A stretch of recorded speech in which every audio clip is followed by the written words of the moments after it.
আসসালামু আলাইকুম। আশা করি সবাই অনেক ভালো আছো। তো দেখো আমরা একটা প্লেলিস্ট বানাচ্ছি। প্লেলিস্টে আসলে কি থাকতেছে, গত যে 12 বছরের যত এমসিকিউ আছে সব বোর্ডের মিলিয়ে আমরা একটা প্লেলিস্ট বানাবো। সুন্দর করে আমরা যত বোর্ডের এমসিকিউ আছে এমসিকিউ গুলা সলভ করব। অ্যান্ড এই যে এই প্লেলিস্টটা তোমরা আমাদের ইউটিউব চ্যানেলেও পাবা। অ্যান্ড তোমরা তোমাদের যে ওয়েবসাইট আছে, ক্লাসের ওয়েবসাইট, ওইখানে সুন্দর করে আমরা অ্যাড করে দিব। এখন আমাদের যে প্লেলিস্ট, এই প্লেলিস্টের আসলে উদ্দেশ্য কি? দেখো এখানে আমরা যত বোর্ড কোশ্চেন আছে সবগুলো আমরা সলভ করতেছি। উদ্দেশ্য হচ্ছে দুইটা, একটা হচ্ছে এইচএসসি অ্যান্ড আরেকটা হচ্ছে অ্যাডমিশন। সো এটা আমাদের শুধুমাত্র যে ফার্স্ট টাইমার যারা এইচএসসি দিবে তাদের জন্য প্লেলিস্টটা এরকম না, এটা হচ্ছে অ্যাডমিশনের জন্য আমাদের কাজে লাগবে। অ্যান্ড আমরা সবাই জানি বোর্ডে সেই এমসিকিউগুলাই থাকে, সেগুলো হচ্ছে 3 স্টার। ঠিক আছে, সব থেকে ইম্পর্টেন্ট 3 স্টার কোশ্চেনগুলো আমাদের বোর্ডে থাকে। অ্যান্ড আমরা শুধুমাত্র যে একটা কোশ্চেন সলভ করব এরকম না, আমরা ওইখানে আর কীরকম কোশ্চেন আসা পসিবল সব রকম আমরা দেখব, এবং আরও যদি কোনো ইনফরমেশন আমাদের ওই কোশ্চেনের সাথে জানতে হয় আমরা জেনে নিব। সো আমি তোমাদের এই যে দেখো এইচএসসির জন্য যে এমসিকিউ, এইচএসসি অ্যাডমিশন দুইটারই কাজে লাগবে, এটা নিয়ে তো কাজ করতেছি। আরেকটা হচ্ছে তোমাদের জন্য যে সিকিউর সাজেশন, অর্থাৎ সিকিউর সি এবং ডি নাম্বার ঘতে যে প্রশ্নগুলো আসে।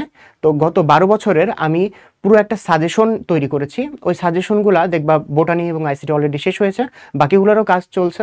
তো ওইগুলা তোমরা হচ্ছে আমাদের রোড টু ডিএমসি এবং ডিএমসি স্টেশন দুই গ্রুপে পাবে, শেয়ার করা হয়েছে। এবং যদি তোমাদের পেতে অসুবিধা হয়, কারণ অনেক পোস্ট আসে তো নিচে চলে যায় আসলে, তো ওই সাজেশনটা তোমরা আমার পেজেও পেতে পারো, পেজে আমি শেয়ার দিয়ে রেখেছি। ঠিক আছে, তো চলো আমরা বেশি দেরি না করে শুরু করি। তো আমাদের ফার্স্ট যে চ্যাপ্টারটা সেটা হচ্ছে কোষ ও কোষের গঠন। তো এই চ্যাপ্টারে 100+ এমসিকিউ আসছে এইচএসসিতে। যদি আমরা এতগুলো এমসিকিউ কাভার করি, তোমরা সহজে বুঝতে পারতেছো এইচএসসি অ্যান্ড অ্যাডমিশন কাভার হয়ে যাবে। অ্যান্ড অনেক কোশ্চেন আমাদের এইচএসসিতে রিপিট আসছে। যে কোশ্চেনগুলো রিপিট আসছে আমরা ওগুলো রিপিট না করে একটা করে এমসিকিউ সেখান থেকে সিলেক্ট করেছি। তো একটা করে এমসিকিউ সিলেক্ট করাতেই আমাদের 100+ হয়ে গেছে। তো দেখো প্রথম যে কোশ্চেনটা কি বলছে, কোষ ঝিল্লির ক্ষেত্রে নিচের কোনটি প্রযোজ্য? ঠিক আছে, এখন কোষ ঝিল্লির ক্ষেত্রে কি দ্বিস্তরী কথাটা কি প্রযোজ্য? হ্যাঁ, কোষ ঝিল্লির ক্ষেত্রে আমরা জানি যে স্তর থাকে কয়টা? দুইটা। ত্রিস্তরী না, এটা হচ্ছে দ্বিস্তরী। এখানে বলা আছে কি ত্রিস্তরী, বাট এটা আমাদের ভুল, এটা হচ্ছে দ্বিস্তরী। তারপরে ভেদ্য। আচ্ছা, ভেদ্য মানে কি? যে সব রকম পদার্থ যদি ওই দিক দিয়ে ভেদ করতে পারে, কিন্তু কোষ ঝিল্লি দিয়ে কিন্তু সব রকম পদার্থ ভেদ করতে পারে না। তার মানে কি এটা হবে বৈষম্য ভেদ্য।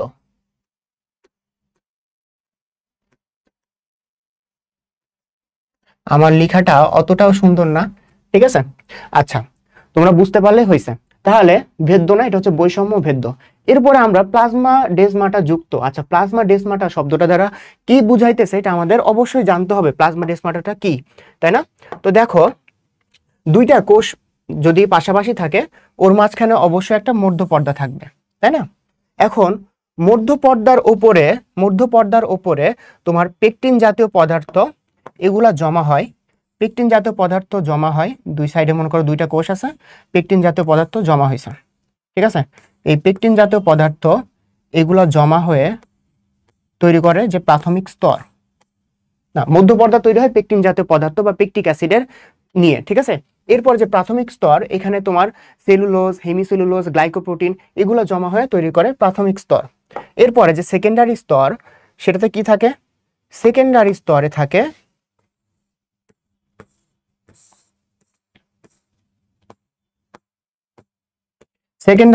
থাকে সেলুলোজ অ্যান্ড লিগনিন। ঠিক আছে, তাহলে আমরা ধরলাম যে দুই পাশে দুইটা কোষ আছে। এখন কোষগুলোর মাঝখানে অবশ্যই একটা কি থাকবে? মধ্যপর্দা থাকবে, তাই না? এখন মধ্যপর্দা কি দ্বারা তৈরি হয়? মধ্যপর্দা পেকটিক অ্যাসিডের মাধ্যমে তৈরি হয় বা পেকটিন জাতীয় পদার্থের মাধ্যমে তৈরি হয়। এরপরে দেখো যে গ্রিন কালার যেটা, সেটা হচ্ছে আমাদের প্রাথমিক স্তর। ঠিক আছে, সেটা কি? সেটা হচ্ছে আমাদের প্রাথমিক স্তর। তাহলে এটা যদি হচ্ছে আমাদের মধ্যপর্দা হয়, এটা মধ্যপর্দা, এটা হচ্ছে আমাদের প্রাথমিক স্তর,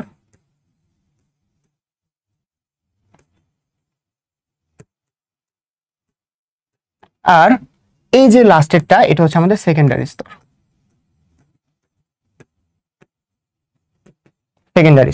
এবং দেখো তো যে ফাঁকা জায়গাটা তৈরি হয়েছে, যে ফাঁকা জায়গায় মধ্যপর্দা ব্যতীত আর কিচ্ছু নাই, এটাকে বলা হয় কূপ বা পিট।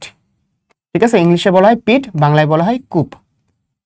এখন দুইটা কোষের যে কূপ বা পিঠ এটা যদি পাশাপাশি থাকে, যে মুখোমুখি থাকে, এটাকে বলা হয় পিট পেয়ার। ঠিক আছে, এটাকে বলা হয় পিট পেয়ার বা কূপ পেয়ার। যেহেতু দুইটা আছে এই জন্য এটাকে পেয়ার শব্দটাই ব্যবহার করা হয়েছে। তো দেখো দুইটা কোষ যদি এই যে পিট পেয়ারের মাধ্যমে এই যে একটা নালাকার একটা তাদের মধ্যে সংযোগ তৈরি হয়েছে, এই যে সংযোগটা, এই সংযোগটাকে বলা হয় প্লাজমোডেসমাটা। ঠিক আছে, এই যে সংযোগ, এই সংযোগটাকে তাহলে কি বলা হয়?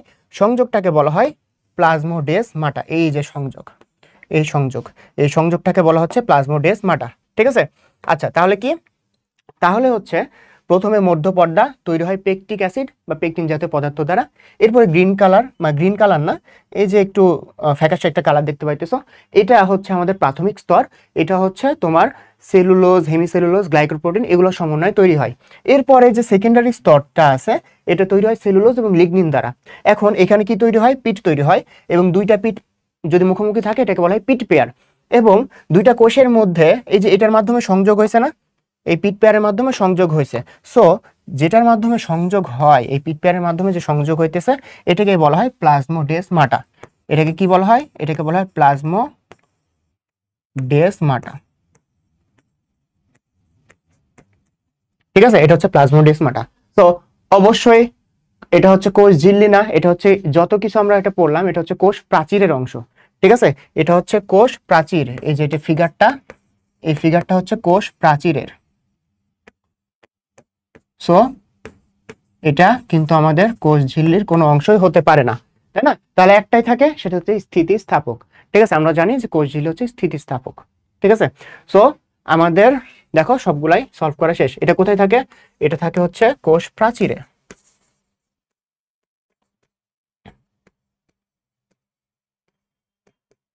এরপরে আমরা হচ্ছে নেক্সট এমসিকিউটাতে আসি। তাহলে কারেক্ট অ্যান্সার কি? স্থিতিস্থাপক। এরপরে কোষ আবিষ্কার করেন কে? এখানে দেখো তো কয়েকটা আমাদের অপশন আছে। প্রথম হচ্ছে লিওয়েন হুক। লিওয়েন হুক কি করছে? লিওয়েন হুক হচ্ছে ব্যাকটেরিওলজি এবং প্রোটোজোলজি এটার জনক। ঠিক আছে, লিওয়েন হুক হচ্ছে ব্যাকটেরিওলজি প্লাস প্রোটোজোলজির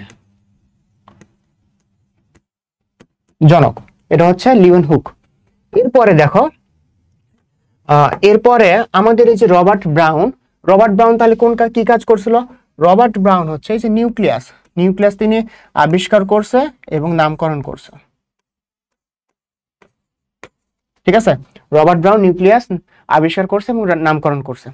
এরপরে চার্লস রবার্ট ডারউইন, ডারউইন ইনি কি করছে?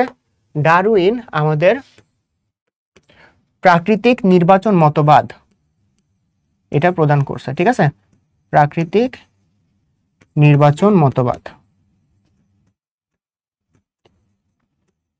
মানে তিনি হচ্ছে ইভলিউশনের সাথে জড়িত। ঠিক আছে, ডারউইন হচ্ছে ইভলিউশনের সাথে জড়িত।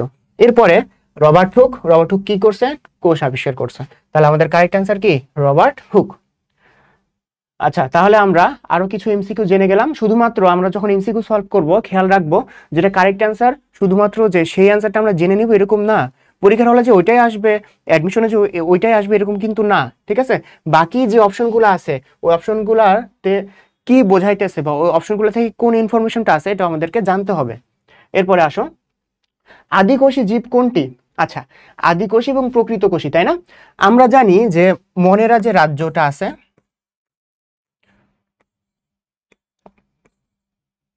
মনেরা রাজ্য, ঠিক আছে, মনেরা রাজ্য, এই রাজ্যটা পুরোটাই হচ্ছে আদিকোষী।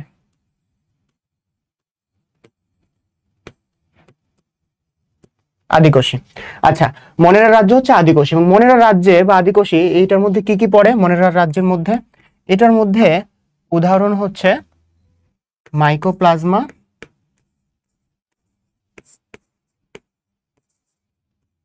Plus bacteria. যত ব্যাকটেরিয়া আছে সবগুলা হচ্ছে এই মনেরা রাজ্যের। ঠিক আছে, আচ্ছা তাহলে আমরা যদি এখানে দেখি যে আদিকোষী জীব কোনটি, কোথায় আমরা ব্যাকটেরিয়া আছে একটু খুঁজি, ব্যাকটেরিয়া নাই, কি আছে? মাইকোপ্লাজমা। এই যে দেখো মাইকোপ্লাজমা, এই মাইক্রোপ্লাজমাটা হচ্ছে আদিকোষী। এখন কথা হচ্ছে এখানে আর কি কি আমাদের জানার জন্য এমসিকিউ আছে, কি কি আছে এখানে দেখো।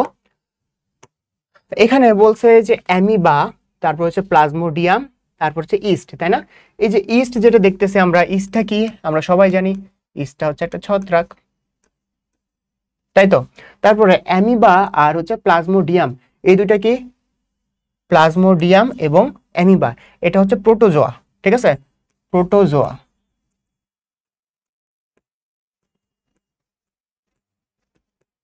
প্রোটোজোয়া হচ্ছে প্লাজমোডিয়াম এবং হচ্ছে অ্যামিবা।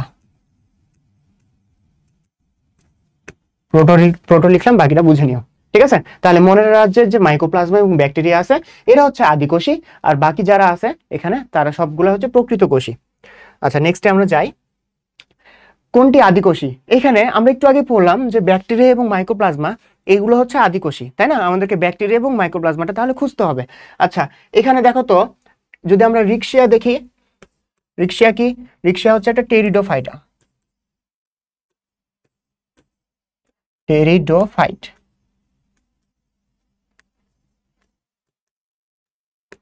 কিভাবে এমসিকিউ সলভ করতে হবে তোমরা কিন্তু শিখে নাও, ঠিক আছে? এভাবে কিন্তু এমসিকিউ গুলা সলভ করে তোমরা আগাবে, তাহলে দেখবে যে একটা এমসিকিউ থেকে অনেক তোমরা ইনফরমেশন জেনে গেছো।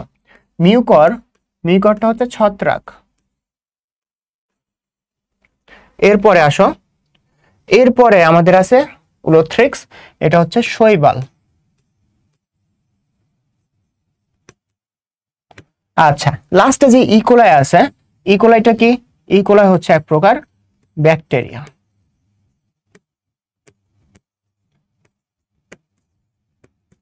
তাহলে যেহেতু ব্যাকটেরিয়া আমরা একটু আগে পড়ছি, ব্যাকটেরিয়া এবং মাইক্রোপ্লাজমা হচ্ছে আদিকোষী, তাহলে ইকোলাই হচ্ছে আদিকোষী। দেন মধ্য পর্দায় অধিক পরিমাণ থাকে কোনটা?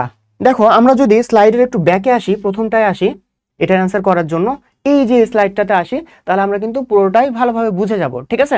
দেখো, দুইটা কোষের মাঝখানে কি তৈরি হয়? টেলোফেজ পর্যায়ে এই যে মধ্য পর্দা তৈরি হয়। এই মধ্য পর্দা তৈরি হয় পেকটিন জাতীয় পদার্থ বা পেকটিক অ্যাসিড দ্বারা। এই যে মধ্য পর্দা দেখতেছো, এই মধ্য পর্দাটা হচ্ছে পেকটিন জাতীয় পদার্থ বা পেকটিক অ্যাসিড জমা হওয়ার কারণে তৈরি হয়।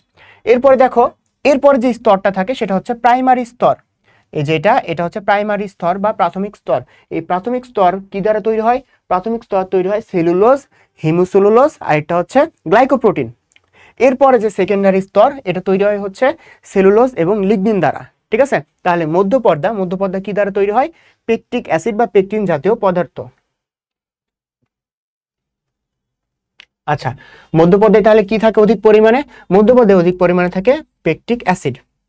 এখন আমি তোমাদেরকে একটু লিখে দেই যে তাহলে প্রাথমিক স্তরে কি থাকে।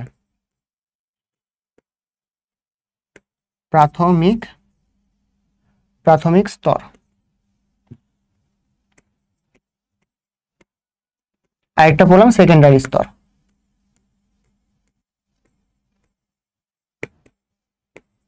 ঠিক আছে, প্রাথমিক স্তর এবং সেকেন্ডারি স্তর। তাহলে প্রাথমিক স্তরে কি থাকে? প্রাথমিক স্তরে থাকে সেলুলোজ, তারপরে হেমিসেলুলোজ, হেমি লিখে রাখলাম, ঠিক আছে, হেমিসেলুলোজ। এরপরে কি থাকে? গ্লাইকোপ্রোটিন,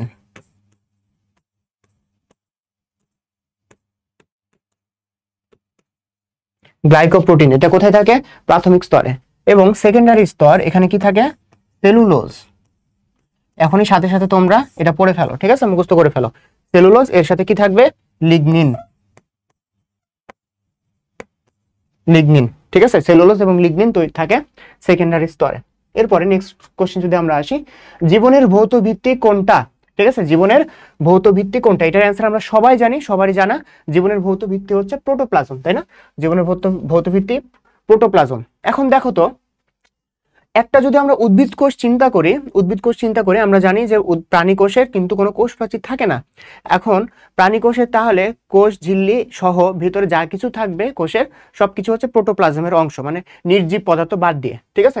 এখন তাহলে উদ্ভিদ কোষের কোন মেজর অংশটা প্রোটোপ্লাজমের অংশ নয়? কোশ্চেনটা হয়তো বুঝতে পারছো, প্রোটোপ্লাজমের অংশ নয় এরকম একটা মেজর অর্গান বা হচ্ছে তোমার মেজর পার্ট কি? ঠিক আছে, উদ্ভিদ কোষের সেটা কি? সেটা হচ্ছে কোষ প্রাচীর। কোষ প্রাচীরটা কি? কোষ প্রাচীরটা হচ্ছে মৃত, ঠিক আছে? কোষ প্রাচীরটা হচ্ছে আমাদের মৃত।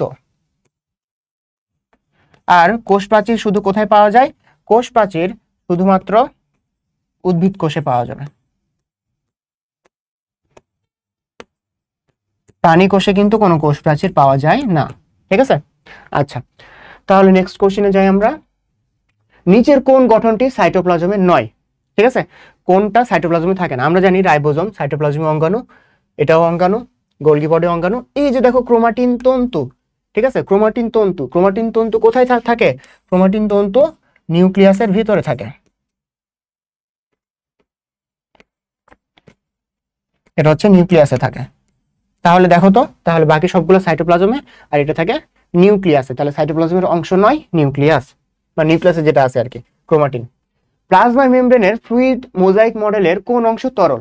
আচ্ছা, ফ্লুইড মোজাইক মডেল কেন বলা হচ্ছে? এই যে দেখো ফ্লুইড, এই ফ্লুইডের মতন কাজ করে কে? ফ্লুইডের মতন কাজ করে লিপিড। আচ্ছা, আর এখানে দেখো মোজাইক, মোজাইকের মতন কে কাজ করে, বা হচ্ছে মোজাইকের মতন কে থাকে? মোজাইকের মতন থাকে হচ্ছে প্রোটিন,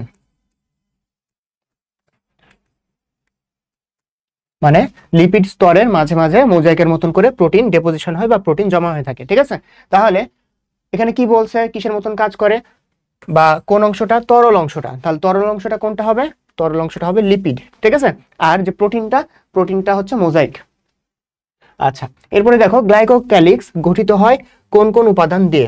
গ্লাইকোক্যালিক্স গঠিত হয় গ্লাইকোলিপিড আর গ্লাইকোপ্রোটিন। এখন দেখো কোথায় গ্লাইকোলিপিড এবং গ্লাইকোপ্রোটিন আছে? এই যে দেখো এখানে আছে গ্লাইকোলিপিড, এখানে আছে গ্লাইকোপ্রোটিন। তাহলে এই যে গ্লাইকোলিপিড এটা কিভাবে তৈরি হয়েছে? এটা তৈরি হয়েছে তোমাদের কার্বোহাইড্রেট এবং লিপিড দ্বারা, ঠিক আছে? এবং গ্লাইকোপ্রোটিন এটা তৈরি হয়েছে কার্বোহাইড্রেট এবং প্রোটিন দ্বারা, এবং এই দুইটা একসাথে আবার কি তৈরি করছে? গ্লাইকোক্যালিক্স তৈরি করছে। আচ্ছা, প্লাজমা মেমব্রেনের খাঁজ সৃষ্টির জন্য দায়ী কে? ঠিক আছে, কোনটা খাঁজ সৃষ্টির জন্য দায়ী প্লাজমা মেমব্রেনে? এখন দেখো, আচ্ছা এটার আনসার আমরা জানি যে অ্যাক্টিন এবং মায়োসিন। অ্যাক্টিন এবং মায়োসিন, অ্যাক্টিন মায়োসিনটা কিভাবে খাঁজ সৃষ্টি করে? প্রথমে অ্যাক্টিন প্লাস মায়োসিন, এটা কোথায়, মানে এই দশাটা, মানে এই জিনিসটা কোথায় ঘটে জানো? এটা হচ্ছে টেলোফেজ পর্যায়ে যখন চলে, কোষ বিভাজনের টেলোফেজ পর্যায়ে এই ঘটনাটা ঘটে। অ্যাক্টিন এবং মায়োসিন বা অ্যাক্টিন মায়োসিন দুইটা একসাথে মিলে কি গঠন করবে? দুইটা একসাথে মিলে একটা রিং স্ট্রাকচার গঠন করবে, ঠিক আছে? দুইটা একসাথে মিলে একটা প্রথমে রিং স্ট্রাকচার প্রদান করবে।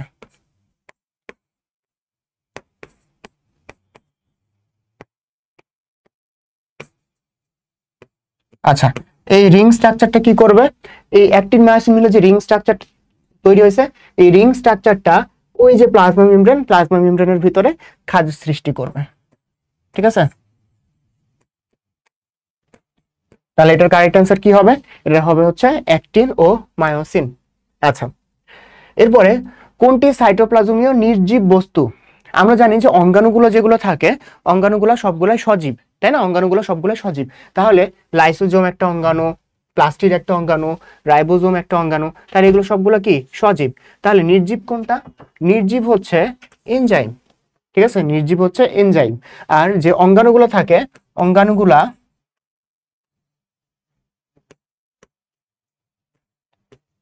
অঙ্গাণুগুলা কিসের পার্ট? অঙ্গাণুগুলা হচ্ছে প্রোটোপ্লাজমের পার্ট।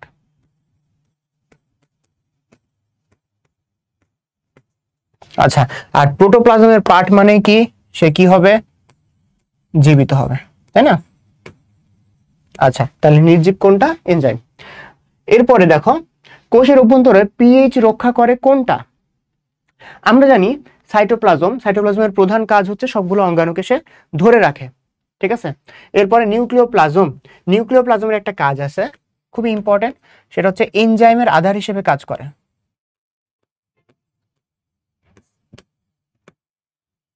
এনজাইমের আধার।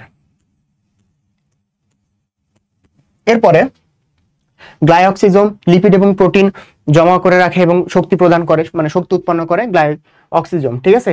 এই যে কোষ গহ্বর দেখতেছো, কোষ গহ্বর কি করে? কোষ গহ্বর সে পিএইচ রক্ষা করে।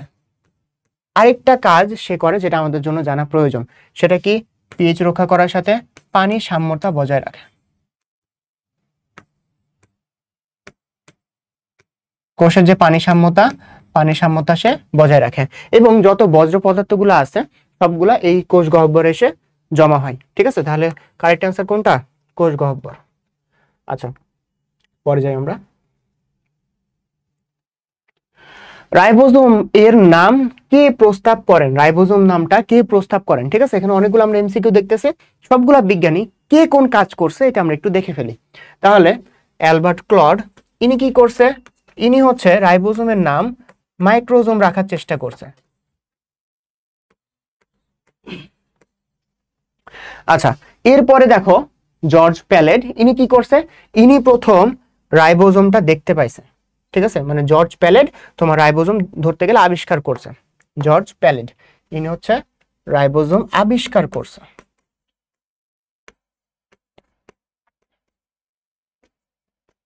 এরপরে এখানে দেখতে পাইতেছো রিচার্ড বি রবার্টস, ইনি কি করছে? ইনি প্রথম নামকরণ করছে। ঠিক আছে, ইনি প্রথম নামকরণ করছে রাইবোজোম। তাহলে ক্রিশ্চিয়ান ডি দুবে ইনি কি করছে? তাহলে ইনার সম্বন্ধে আমাদের জানতে হবে, তাই না? ইনি যেটা করছে, ইনি হচ্ছে আমাদের যে লাইসোজোম আছে, লাইসোজোমের নামকরণ করছে। তাহলে তোমার পরীক্ষার জন্য যে তোমার এটাই দিবে, এই এমসিকিউটাই দিবে, এটা কিন্তু কোনো কথা না। ঠিক আছে, এখানে যে অপশনগুলো আছে সবগুলো সম্বন্ধে যে ইনফরমেশনগুলো আছে, ইনফরমেশনগুলো আমাদের জানা জরুরি। ঠিক আছে, যেরকম দুবে কি করছে? দুবের সাথে লাইসোজোম। ঠিক আছে, লাইসোজোম শব্দটা কার সাথে জড়িত? দুবে।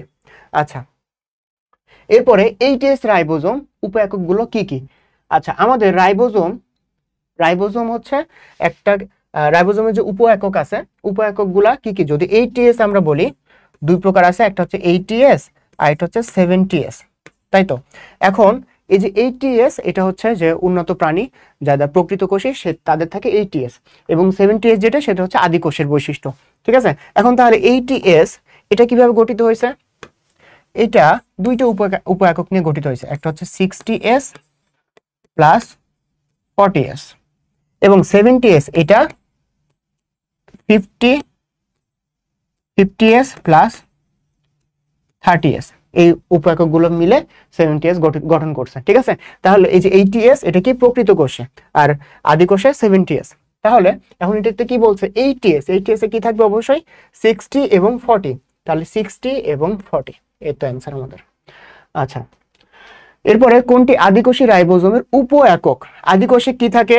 আদিকোষে থাকে হচ্ছে 70S। এখন 70S কিভাবে গঠন করে? 50S plus 30S। তাহলে 50S এবং 30S কোথায় আছে? এই যে 50S এবং 30S আছে। আচ্ছা, একটু উপ একক যদি 30S হয়, তাহলে দেখো একই কোশ্চেন ঘুরে ফিরে অনেকভাবে থাকতে পারে। ঠিক আছে, একটা যদি 30S হয় তাহলে আমরা সহজে বুঝতে পারতেছি 30S এর সাথে কার সম্পর্ক? 50S। তাহলে এই যে দেখো 50S।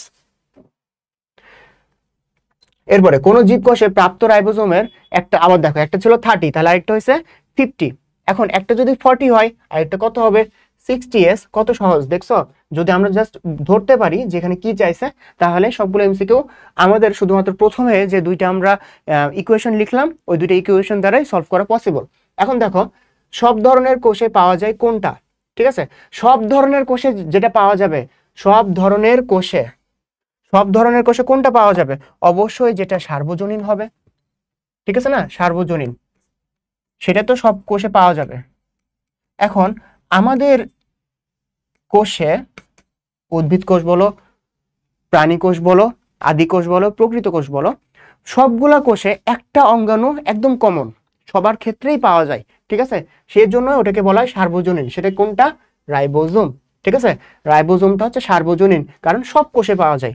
প্রকৃত কোষ, আদি কোষ, তারপর হচ্ছে উদ্ভিদ কোষ, প্রাণী কোষ, সবার ক্ষেত্রে পাওয়া যায়।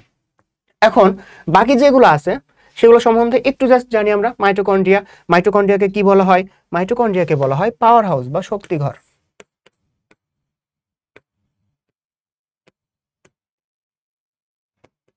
এরপরে লাইসোজোমে কি ঘটে? অটোলাইসিস ঘটে। ঠিক আছে, লাইসোজোমে অটোলাইসিস ঘটে। তারপর হচ্ছে অটোফ্যাগির মাধ্যমে সে নিজেকেই ধ্বংস করে ফেলতে পারে, ঠিক আছে। তো এই জন্য এটাকে বলে আত্মঘাতী অঙ্গাণু, এটাকে কি বলে, আত্মঘাতী অঙ্গাণু বা সুইসাইডাল ব্যাগ, ঠিক আছে। তাহলে এটার সাথে সুইসাইডাল বা আত্মঘাতী এই শব্দটা আমাদেরকে জানতে হবে। আচ্ছা, আত্মঘাতী। এরপরে দেখো ক্লোরোপ্লাস্ট। ক্লোরোপ্লাস্ট কি করে? ক্লোরোপ্লাস্ট হচ্ছে শক্তির রূপান্তর করে, ঠিক আছে। ক্লোরোপ্লাস্ট কি করে? ক্লোরোপ্লাস্ট হচ্ছে শক্তির রূপান্তর করে। শক্তির রূপান্তর বলতে কি বোঝায়? শক্তির রূপান্তর বলতে আমরা জানি ক্লোরোপ্লাস্টে খাদ্য তৈরি হয়, সালোক সংশ্লেষণের মাধ্যমে খাদ্য তৈরি হয়, তাই না। এখন এই যে সূর্যের যে আলোটা ইউজ করতেছে সে, এটা হচ্ছে সৌরশক্তি। আর যে খাদ্যটা সে উৎপাদন করতেছে সালোক সংশ্লেষণের মাধ্যমে, এটা হচ্ছে রাসায়নিক শক্তি। তাহলে সে সৌরশক্তি এক প্রকারের শক্তি, যেটাকে সে রাসায়নিক শক্তিতে রূপান্তর করতেছে, ঠিক আছে। তাহলে শক্তি রূপান্তরের অঙ্গাণু কোনটা? ক্লোরোপ্লাস্ট। আর এখানে যে আমরা এমসিকিউটা পড়লাম, এটার কারেক্ট অ্যান্সার হচ্ছে রাইবোজোম। আচ্ছা, এরপর দেখো কোষের প্রোটিন ফ্যাক্টরি বলা হয় কাকে? আমরা সবাই জানি প্রোটিন ফ্যাক্টরি বলা হয় রাইবোজোমকে। দেখো রাইবোজোমে আসলে কি ঘটে? রাইবোজোমে এমআরএনএ আর হচ্ছে টিআরএনএ, ঠিক আছে। এমআরএনএ এবং টিআরএনএ, এই এমআরএনএ কি করে? এমআরএনএ তোমার ডিএনএ থেকে তথ্যটা নিয়ে আসে যে কোন রকমের প্রোটিন তৈরি করা হবে। টিআরএনএ কি করে? টিআরএনএ ওই তথ্য অনুযায়ী, এমআরএনএ এর তথ্য অনুযায়ী সে কোন প্রকার অ্যামিনো অ্যাসিড লাগবে বা কোন অ্যামিনো অ্যাসিডটা লাগবে সেটা সে নিয়ে আসে। এরপর এমআরএনএ এবং টিআরএনএ ওই আন্তঃক্রিয়া, যে তাদের যে আন্তঃক্রিয়া, এই আন্তঃক্রিয়াটা কোথায় ঘটে? রাইবোজোমে ঘটে, ঠিক আছে। তার মানে কি, প্রোটিন যে সংশ্লেষ হবে, প্রোটিন যে সিনথেসিস হবে, এটার স্থানটা কোথায়? রাইবোজোম, ঠিক আছে। এটার স্থানটা কোথায়? রাইবোজোম। রাইবোজোমটা তাহলে ওই স্থানটা প্রদান করতেছে। আর এখানে এমআরএনএ কি করতেছে? ডিএনএ থেকে ইনফরমেশনটা নিয়ে আসতেছে। আর টিআরএনএ কি করতেছে? ওই ইনফরমেশন অনুযায়ী কোন অ্যামিনো অ্যাসিডটা প্রয়োজন সেটা আনতেছে। তাহলে এভাবে তারা কি করতেছে? রাইবোজোমে প্রোটিন তৈরি করতেছে। তাহলে রাইবোজোমকে কি বলা হয়? প্রোটিন ফ্যাক্টরি বলা হয়। আচ্ছা, প্রোটিন সংশ্লেষ করে যে অঙ্গাণুটি, আবার একই জিনিস রাইবোজোম। রাইবোজোম হচ্ছে প্রোটিন সংশ্লেষ করে। আচ্ছা, এরপরে দেখো কোন সাইটোপ্লাজমীয় অঙ্গাণুটি ঝিল্লিবদ্ধ অঙ্গাণু নয়? ঝিল্লিবদ্ধ নয়। আচ্ছা, ঝিল্লিবদ্ধ অঙ্গাণু নয় বলছে, তাই না। আমরা জানি যে প্রকৃত কোষে যেসব অঙ্গাণু থাকে সবগুলো ঝিল্লিবদ্ধ, মানে ঝিল্লি থাকে, তাই না। তাহলে পারক্সিজোম, গোলজি বডি, লাইসোজোম, এগুলো সবগুলো হচ্ছে ঝিল্লিবদ্ধ। এখন যেটা আসলে আদি কোষে থাকে রাইবোজোম, রাইবোজোমটা আদি কোষেও থাকে, প্রকৃত কোষেও থাকে। আদি কোষে তো থাকে, তাই না। যেহেতু আদি কোষে থাকে, এজন্য সে ঝিল্লিবদ্ধ নয়। এরপর দেখো রাইবোজোমের রাসায়নিক উপাদান কোনটা? আচ্ছা, রাইবোজোম কিছু হচ্ছে রাসায়নিক নিয়ে তৈরি। সেটা কি? সে প্রোটিন, আরএনএ, তারপর হচ্ছে আরএনএস এনজাইম, এটা হচ্ছে আরএনএস এনজাইম, ঠিক আছে।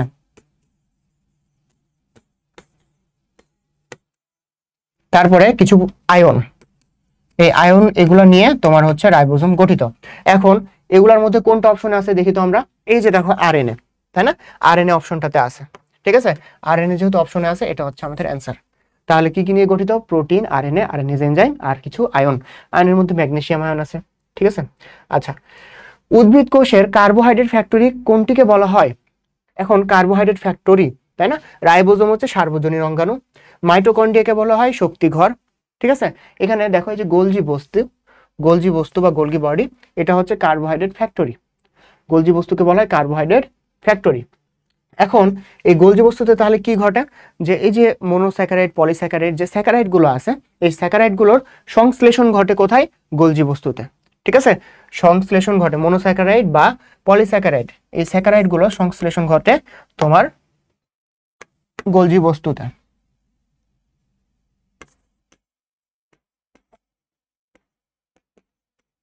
আচ্ছা, আর স্যাকারাইড যেগুলো আছে,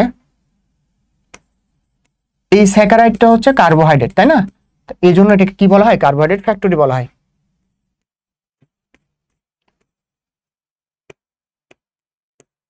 আচ্ছা, এরপর আসো পুষ্টির অভাবজনিত কোষের মৃত্যুকে কি বলে? আচ্ছা, কোষের মৃত্যু যে শব্দটা আছে, যে মৃত্যু, কোষের যে মৃত্যু, এটা হচ্ছে দুই রকমের, তাই না।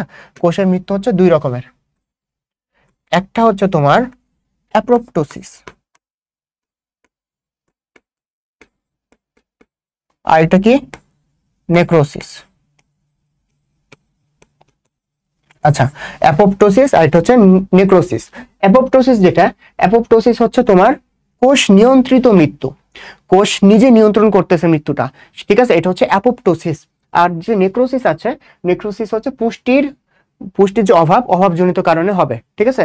তাহলে দেখো তো এখানে কি বলছে, পুষ্টির অভাবজনিত কারণে মৃত্যু, তাহলে ওটাকে কি বলা হবে, ওটাকে বলা হবে হচ্ছে নেক্রোসিস। এই যে দেখো নেক্রোসিস। আর অ্যাপোপ্টোসিস কি, অ্যাপোপ্টোসিস হচ্ছে কোষ নিয়ন্ত্রিত মৃত্যু। আচ্ছা, কোষ বিভাজনের সময় কোষ প্লেট তৈরিতে সাহায্য করে কোন অঙ্গাণু? কোষ প্লেট তৈরিতে সাহায্য করে কোন অঙ্গাণু? আচ্ছা, রাইবোজোম কি করে? Protein factory. লাইসোজোম কি করে? লাইসোজোম হচ্ছে যে তোমার হচ্ছে অটোফ্যাগি বা অটোলাইসিসের মাধ্যমে কোষের যে অঙ্গাণুগুলা হচ্ছে ক্ষতিগ্রস্ত হয়েছে বা হচ্ছে বজ্র পদার্থ যেগুলো আছে এগুলা সে ধ্বংস করে দেয়, তাই তো। তারপরে মাইক্রোটিবিউলস কি করে? মাইক্রোটিবিউলস হচ্ছে তার সাইটোস্কেলেটন বা কোষীয় কঙ্কাল তৈরি করে, আচ্ছা, কোষীয় কঙ্কাল তৈরি করে দিয়ে সে কি করে তার সে যে অঙ্গাণুগুলো আছে অঙ্গাণুগুলোর মুভমেন্ট বা চলাচলে সাহায্য করে। এই যে গোলজি বস্তু, যেটা গোলজি বস্তুটা হচ্ছে তোমার কোষ প্লেট তৈরিতে সাহায্য করে, ঠিক আছে। আচ্ছা, তাহলে মাইক্রোটিবিউলস কি করে? অঙ্গাণুর চলাচল।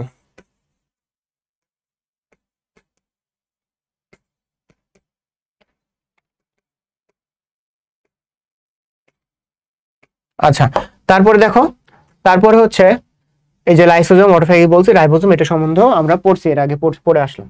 এরপর দেখো লাইসোজোম কে প্রথম আবিষ্কার করেন?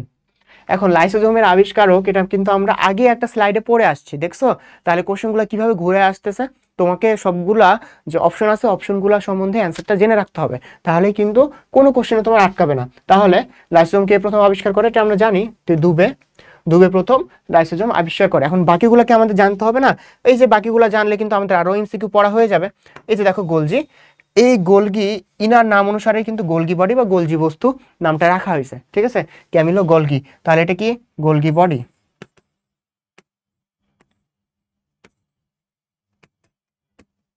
আচ্ছা, তারপরে দেখো রবার্ট ব্রাউন। এই রবার্ট হুক ইনি কি করছে? কোষ আবিষ্কার করছে, তাই না?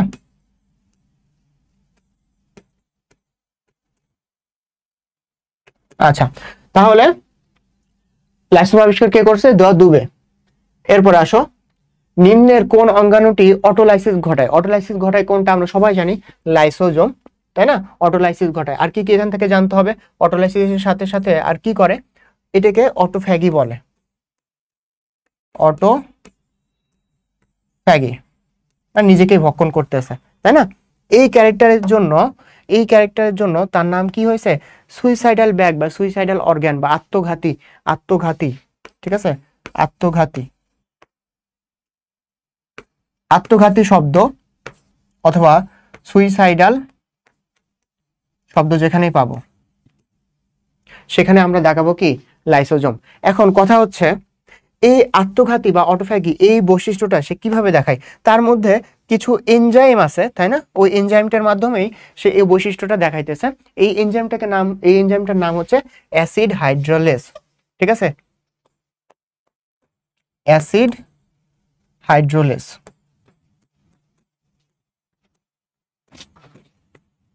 এই এনজাইমটার মাধ্যমে সে সবকিছু ভক্ষণ করে ফেলতে পারতেছে, তাই না? হাইড্রোলেজ এনজাইমের মাধ্যমে সে সবকিছু ধ্বংস করে ফেলতেছে, ভক্ষণ করে ফেলতেছে। আচ্ছা, কোন অঙ্গাণুটি অটোফ্যাগির সাথে জড়িত? আবার একই কথা, লাইসোজোম। এরপর দেখো, এন্ডোপ্লাজমিক রেটিকুলামের গায়ে দানাদার বস্তু যেটা থাকে এটার নাম কি? ঠিক আছে। আচ্ছা, এন্ডোপ্লাজমিক রেটিকুলাম এটা আমরা জানি দুই প্রকার, একটা হচ্ছে মসৃণ আর একটা হচ্ছে অমসৃণ। একটা হচ্ছে মসৃণ আর একটা হচ্ছে অমসৃণ। আচ্ছা, যে অমসৃণ যেটা আছে সেটা কেন অমসৃণ? কারণ এর গায়ে দানাদার কিছু বস্তু লেগে থাকে বা দানাদার কিছু পদার্থ লেগে থাকে, মানে যে দানাদার যেটা দেখা যায় সেটা কি? সেটা হচ্ছে রাইবোজোম,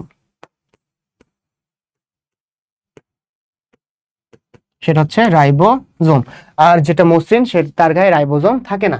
তাহলে এটার ক্যান্সার কি হবে? এটার অ্যান্সার হবে রাইবোজোম। আচ্ছা, এরপর দেখো, নিচের কোনটি মাইটোকন্ড্রিয়ার অন্য নাম নয়? তার মানে কি বাকিগুলা তার অন্য নাম, যেরকম সার্কোজোম তার অন্য নাম, ঠিক আছে, ব্লাস্ট, ঠিক আছে, এটাও তার অন্য নাম, ফিলা, এটাও তার অন্য নাম। ফিলা নামকরণ কে করছে জানো? ফ্লেমিং। ফ্লেমিং নামকরণ করছে ফিলা। আচ্ছা, এই যে দেখো মাইটোব্লাস্ট, এটা তার অন্য নাম না। তাহলে সবগুলো অঙ্গাণুর আরেকটা নাম কি এটা আমাদের জানতে হবে, ঠিক আছে? আরেকটা নাম কি এটা আমাদের জানতে হবে, এবং কোন অঙ্গাণুটি কে আবিষ্কার করছে এটা আমরা কয়েকটা কিন্তু পড়ে আসলাম। এই কয়েকটা হচ্ছে সব থেকে ইম্পর্টেন্ট, ঠিক আছে? আচ্ছা, তাহলে এটা কি মাইটোব্লাস্টটা অন্য অঙ্গাণু না? তাহলে কারেক্ট অ্যান্সার কি হবে? কারেক্ট অ্যান্সার হবে হচ্ছে এই যে মাইটোব্লাস্ট, যেটা অন্য নাম না। এটা হচ্ছে আমাদের কারেক্ট অ্যান্সার, যেহেতু নয়, নেগেটিভ অ্যান্সার চাইছেন। আচ্ছা, এরপরে দেখো শক্তি উৎপাদনের সাথে জড়িত অঙ্গাণু কোনটা? শক্তি উৎপাদন কোনটা? মাইটোকন্ড্রিয়া। এই জন্য মাইটোকন্ড্রিয়াকে কি বলা হয়? শক্তিঘর বা পাওয়ার হাউস বলা হয়। পাওয়ার হাউস বলা হয়, তাই না? আচ্ছা, এরপরে এনার্জি কারেন্সি শব্দটি কোন অঙ্গাণুর সাথে জড়িত? আবার একই কথা, মাইটোকন্ড্রিয়ন। এখানে দেখো মাইটোকন্ড্রিয়ন, এই কন্ড্রিয়ন এটা হচ্ছে কিন্তু একবাচক শব্দ, ঠিক আছে? এটা কি সিঙ্গুলার, মানে এক বচন এটা, আর বহু বচনে হচ্ছে মাইটোকন্ড্রিয়া। আচ্ছা, এরপরে কোষের শক্তি উৎপাদনকারী অঙ্গাণু কোনটা? আবার শক্তি উৎপাদনকারী, এটা হচ্ছে মাইটোকন্ড্রিয়া। আচ্ছা, এরপর দেখো কোনটি ডিএনএ বহনকারী অঙ্গাণু? ঠিক আছে, ডিএনএ বহনকারী অঙ্গাণু। আচ্ছা, ডিএনএ কোথায় থাকে তাহলে? গোলজি বস্তু, রাইবোজোম, লাইসোজোম কোনোটাইতে না, ডিএনএ থাকে মাইটোকন্ড্রিয়াতে। মাইটোকন্ড্রিয়াতে কি থাকে জানো? মাইটোকন্ড্রিয়াতে থাকে বৃত্তাকার ডিএনএ, যেটা আদিকোষী একটা বৈশিষ্ট্য, ঠিক আছে? ব্যাকটেরিয়ায় পাওয়া যায় যে প্লাজমিড, যেটা প্লাজমিডটা কিন্তু নিজেও বৃত্তাকার ডিএনএ। এখন বৃত্তাকার ডিএনএ আরেকটা কি থাকে? রাইবোজোম থাকে। বৃত্তাকার ডিএনএ এবং রাইবোজোম কোথায় পাওয়া যায়? মাইটোকন্ড্রিয়ায় পাওয়া যায়। আর কোথায় পাওয়া যাবে এরকম জিনিস? আর কোথায় দেখা যায় এরকম জিনিস? আরেকটা অঙ্গাণুতে দেখা যায়, ঠিক আছে? আরেকটা অঙ্গাণুতে দেখা যায়, সেটা কোথায়? সেটা হচ্ছে ক্লোরোপ্লাস্ট বা প্লাস্টিড, যেটা মানে ক্লোরোপ্লাস্ট।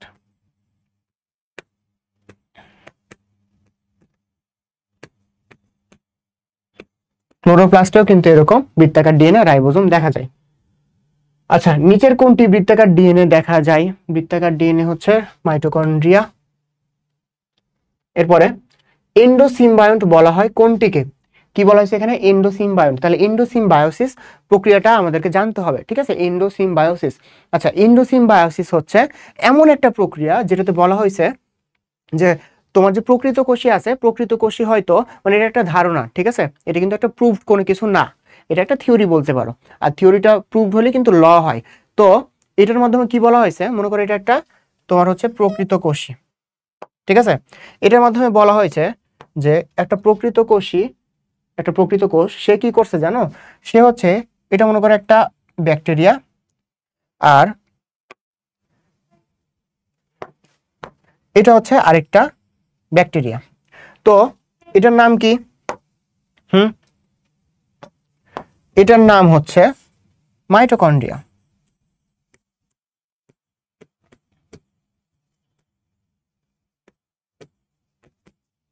এটার নাম কি? এটার নাম হচ্ছে ক্লোরোপ্লাস্ট।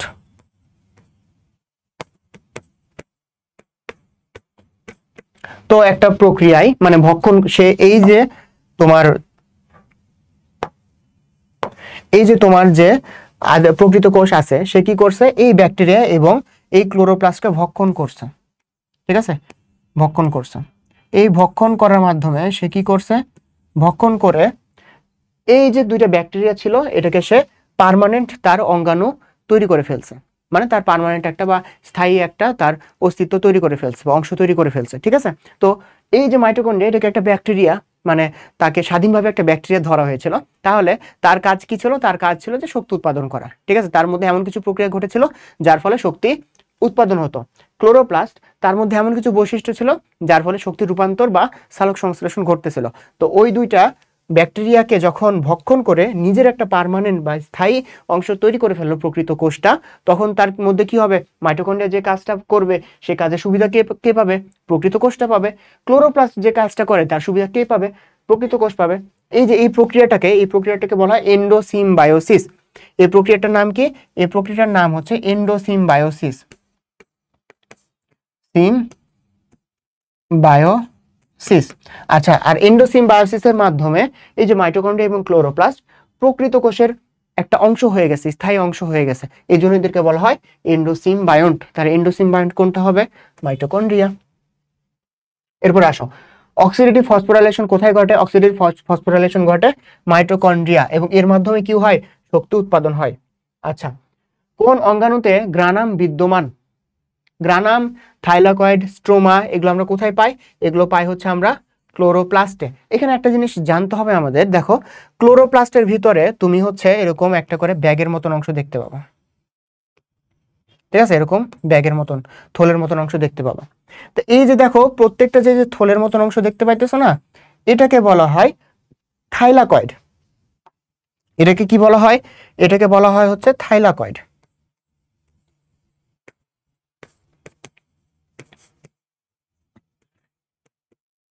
এটাকে বলা হয় থাইলাকয়েড। এবং অনেকগুলো থাইলাকয়েড মিলে এই যে পুরো যে অংশটা, অনেকগুলো থাইলাকয়েড মিলে যে পুরো যে অংশটা গঠন করছে, এটাকে বলা হয় গ্রানাম। দেখো গ্রানাম কেন? এটা সিঙ্গুলার, একটা এরকম গ্রানাম তৈরি হয়েছে। এরকম অনেকগুলো থাকতে পারে, অনেকগুলো মিলে তৈরি হয় গ্রানা, যেহেতু প্লুরাল, প্লুরালটা হচ্ছে গ্রানা। এখন এই যে গ্রানামগুলো বা গ্রানাগুলো একে অপরের সাথে কিন্তু কানেক্টেড থাকে, একে অপরের সাথে কানেক্টেড থাকে। তোমরা যদি ফিগারটা দেখো বইয়ে, ফিগারটাতে ভালোভাবে বুঝতে পারবে একে অপরের সাথে কানেক্টেড থাকে। তাহলে এই যে গ্রানাম থাইলাকয়েডের ভিতরে একটা প্রকোষ্ঠ থাকে, এই প্রকোষ্ঠগুলোতেই, এই প্রকোষ্ঠের ভিতরেই, এই প্রকোষ্ঠের ভিতরে কিন্তু তোমার ক্লোরোফিল এ, ক্লোরোফিল বি, তারপর হচ্ছে ক্যারোটিন, জ্যান্থোফিল, এগুলো থাকে, ঠিক আছে? দিয়ে এগুলোকে একসাথে কি বলে জানো? এগুলোকে বলা হচ্ছে কোয়ান্টোজোম।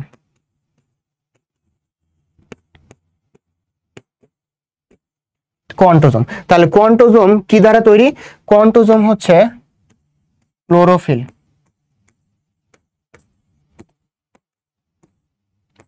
ক্লোরোফিল, তারপর হচ্ছে ক্যারোটিন,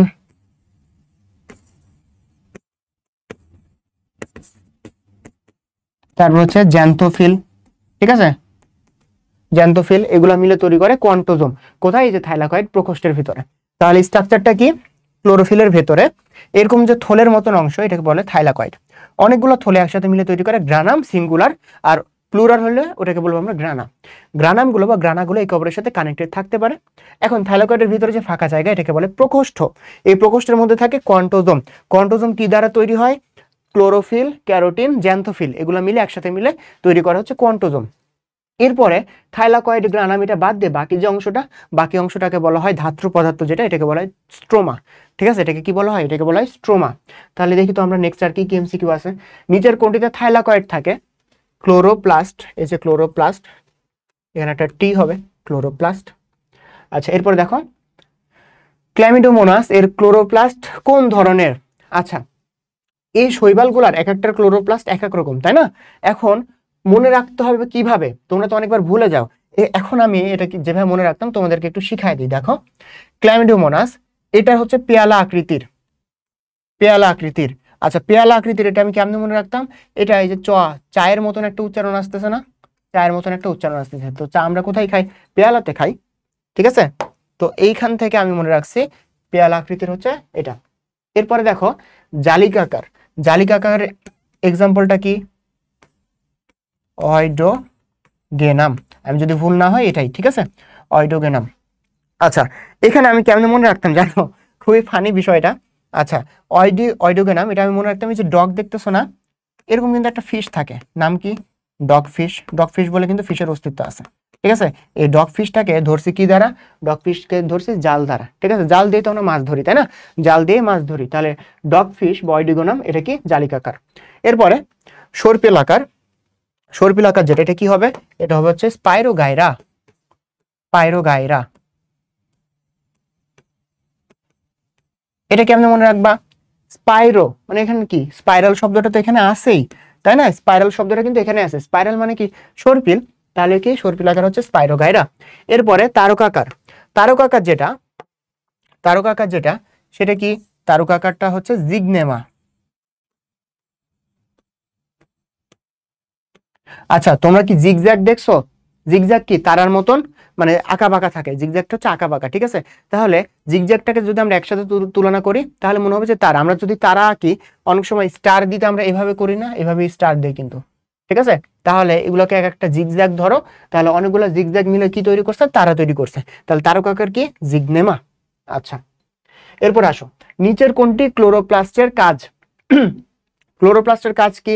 খাদ্য কি সঞ্চয় করা, খাদ্য প্রস্তুত করা, বীজের বিস্তারে সাহায্য করা, না গ্লুকোজকে শ্বেতসারে পরিণত করা?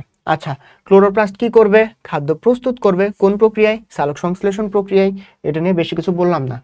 আংটি আকৃতির ক্লোরোপ্লাস্ট পাওয়া যায় কোনটা? অয়েডিগোনাম জালকাকার, স্পাইরোগাইরা, এটা কি স্পাইরাল, এই যে ওলোথ্রিক্স এটা আছে, এটা হচ্ছে আংটি আকৃতির। ঠিক আছে, এটা হচ্ছে আংটি আকৃতির। আচ্ছা, ক্লোরোপ্লাস্টের কোথায় ক্লোরোফিল অবস্থান করে? ক্লোরোপ্লাস্টের কোথায় ক্লোরোফিল অবস্থান করে? তুমি কি আমি একটা স্লাইডে সুন্দরভাবে বুঝাইছি, এই স্লাইডটা যদি তোমরা দেখো, দেখো এখানে কি আছে? থাইলাকয়েড। থাইলাকয়েডের ভিতরে এটাকে বলা হয় থাইলাকয়েড প্রকোষ্ঠ। এটাকে কি বলা হয়? এটাকে বলা হয় থাইলাকয়েড প্রকোষ্ঠ। থাইলাকয়েডের মধ্যে যে ফাঁকা স্থান আছে এটাকে বলা হয় থাইলাকয়েড প্রকোষ্ঠ। এই থাইলাকয়েড প্রকোষ্ঠের মধ্যে কোয়ান্টোজোম থাকে। কোয়ান্টোজোম কিভাবে তৈরি হয়? ক্লোরোফিল, ক্যারোটিন, জ্যান্থোফিল এগুলো একসাথে মিলে তৈরি করে কোয়ান্টোজোম। তাহলে এই যে তোমার ক্লোরোফিলটা কোথায় থাকে? থাইলাকয়েডের প্রকোষ্ঠের ভিতরে। ঠিক আছে, ক্লোরোফিল থাকে কোথায়? থাইলাকয়েডের প্রকোষ্ঠের ভিতরে বা থাইলাকয়েডে থাকে। ঠিক আছে, আচ্ছা এরপরে দেখো, নিচের কোনটিতে কোয়ান্টোজোম পাওয়া যায়? কোয়ান্টোজোম আবার দেখো, কোয়ান্টোজোম হচ্ছে কোথায় থাকবে? ক্লোরোপ্লাস্টের থাইলাকয়েডের প্রকোষ্ঠের ভেতরে। তাহলে এই যে দেখো ক্লোরোপ্লাস্ট। দেখছো একটা স্লাইডে আমরা কত এমসিকিউ শিখছি, কত প্রকার এমসিকিউ আসতে পারে। তুমি যদি এটা ঝাড়া মুখস্থ করো, জিনিসটা না বোঝো, তাহলে দেখবা যে পরীক্ষার হলে ভুলে গেছো। থাইলাকয়েড কোষের কোন অঙ্গাণুতে থাকে? থাইলাকয়েড থাকে ক্লোরোপ্লাস্টে। আচ্ছা, শক্তি রূপান্তরের সাথে জড়িত অঙ্গাণু কোনটি? শক্তি এখানে কি বলছে দেখো তো? রূপান্তর। ঠিক আছে, শক্তি এখানে কি বলছে? রূপান্তর। শক্তি উৎপাদন বা তোমার হচ্ছে পাওয়ার হাউস বলা হয় মাইটোকন্ড্রিয়াকে, বাট রূপান্তর কাকে বলা হয়? রূপান্তর হচ্ছে ক্লোরোপ্লাস্টে। এখানে কি রূপান্তর হয়? এখানে হচ্ছে তোমার সৌর শক্তি যেটা থাকে, এই সৌর শক্তি রূপান্তরিত হবে কিসে? রাসায়নিক শক্তিতে।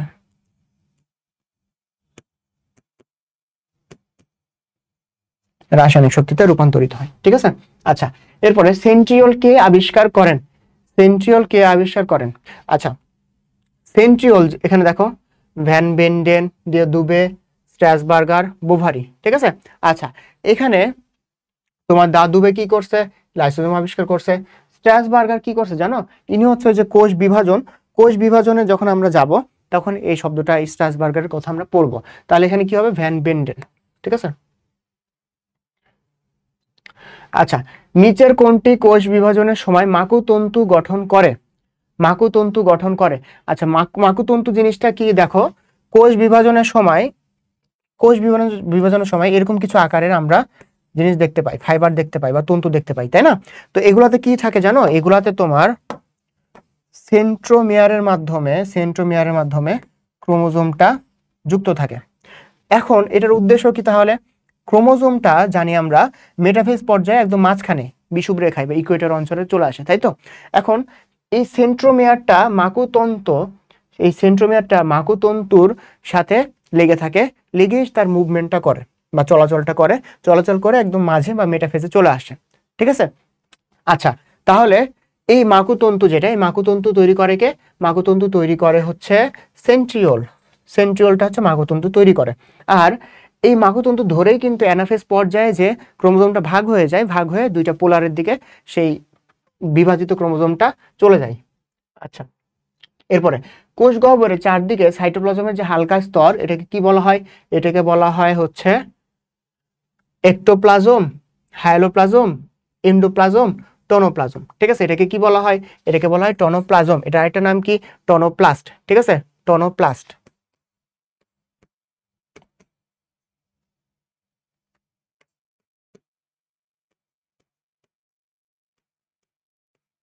আচ্ছা, এরপরে কোষের মস্তিষ্ক বলা হয় কোনটিকে? কোষের মস্তিষ্ক বলা হয় নিউক্লিয়াসকে, কারণ নিউক্লিয়াসের মধ্যে যে জেনেটিক ম্যাটেরিয়ালস থাকে এটার মাধ্যমে কোষের যত কার্যক্রম আছে সবকিছু সে নিয়ন্ত্রণ করে, তাই না?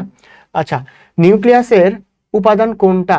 নিউক্লিয়াসের উপাদান দেখো, রাইবোজোম কোথায় থাকে? সাইটোপ্লাজমে থাকে। লাইসোজোম, সেন্ট্রোজোম সবগুলো সাইটোপ্লাজমে থাকে। এই যে ক্রোমোজোম যেটা, সেটা হচ্ছে নিউক্লিয়াসের ভিতরে থাকে। আচ্ছা, কোনটি ক্যারিওলিম্ফ নামে পরিচিত? ক্যারিওলিম্ফ নামে পরিচিত হচ্ছে এই যে নিউক্লিওপ্লাজম, নিউক্লিওপ্লাজমটা হচ্ছে ক্যারিওলিম্ফ নামে পরিচিত। ঠিক আছে, ক্যারিওলিম্ফ অথবা নিউক্লিওপ্লাজম। আচ্ছা, এই জিনিসটা কি? এই জিনিসটা হচ্ছে নিউক্লিয়াসের ভিতরে যে ধাত্র পদার্থ থাকে, ঠিক আছে, এটাকে বলা হয় নিউক্লিওপ্লাজম বা ক্যারিওলিম্ফ। এ কি করে? এ হচ্ছে এনজাইমের আধার হিসেবে কাজ করে। আচ্ছা, নিউক্লিয়াসের উপাদান কোনটা?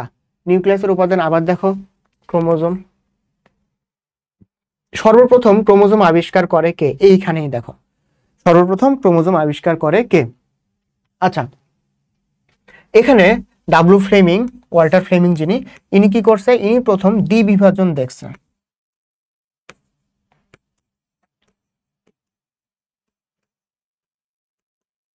ঠিক আছে। আচ্ছা, তারপরে এই যে যে নামটা দিছে ডাব্লিউ স্ট্যান্সফিল্ড, এটা কাকে তোমার হচ্ছে ডাউট নেওয়ার জন্য দিছে? যে স্ট্র্যাসবার্গারকে। কেউ যদি এই নামটা ভুলে যায়, মনে করে মানে এস দিয়ে কিছু একটা ছিল, তারপর মানে এস টি আর কাছাকাছি দিয়ে স্ট্রা দিয়ে কিছু একটা ছিল, তখন সে এই দুইটার মধ্যে কনফিউশনে পড়ে যাবে। ঠিক আছে, এই কনফিউশন ফেলার জন্যই কিন্তু এই দুইটা এমসিকিউ দিছে। তাহলে এটা তো হবে না, এটা তো আগেই বাদ। আচ্ছা, তাহলে দেখো এখানে কি আছে? স্ট্র্যাসবার্গার আছে। আচ্ছা, স্ট্র্যাসবার্গারটা হচ্ছে আমাদের কারেক্ট অ্যান্সার। ইনি কোষ বিভাজনটা আবিষ্কার করছে। ঠিক আছে, কোষ বিভাজন আবিষ্কার করছে স্ট্র্যাসবার্গার। আচ্ছা, আর হচ্ছে ওয়াল্টার ফ্লেমিং কি করছে? দ্বিবিভাজন প্রথম পর্যবেক্ষণ করছে। দ্বিবিভাজন পর্যবেক্ষণ করছে, কিন্তু ইনি কি করছে? দ্বিবিভাজন পর্যবেক্ষণ করছে। আচ্ছা, এরপর আসো, ধানের ক্রোমোজোম সংখ্যা কতটি? এটা হচ্ছে মুখস্থ। ধানের ক্রোমোজোম সংখ্যা 24টি। কেমনে মনে রাখছি আমি? আমি মনে রাখছি বাঙালি 24 ঘন্টা কি খায়? ভাত খায়। বাঙালি খালি ভাত ভাত করবে। ঠিক আছে, সবসময় দেখবা যে ভাত ভাত করতেছে। বাঙালি 24 ঘন্টা ভাত খায়। আচ্ছা, আর আরেকটা জিনিস এখানে আছে, সেটা হচ্ছে এই যে দেখো 28টা কার জানো? 28টা হচ্ছে তামাকের। এটা জানতে হইতো আমাদের, আমি বলে দিলাম। 28টা হচ্ছে তামাকের, আর হচ্ছে 24টা হচ্ছে ক্রোমোজোম ধানের। এরপর দেখো, কোষ বিভাজনের কোন ধাপে ক্রোমোজোম গুলো VLJI এ আকার ধারণ করে?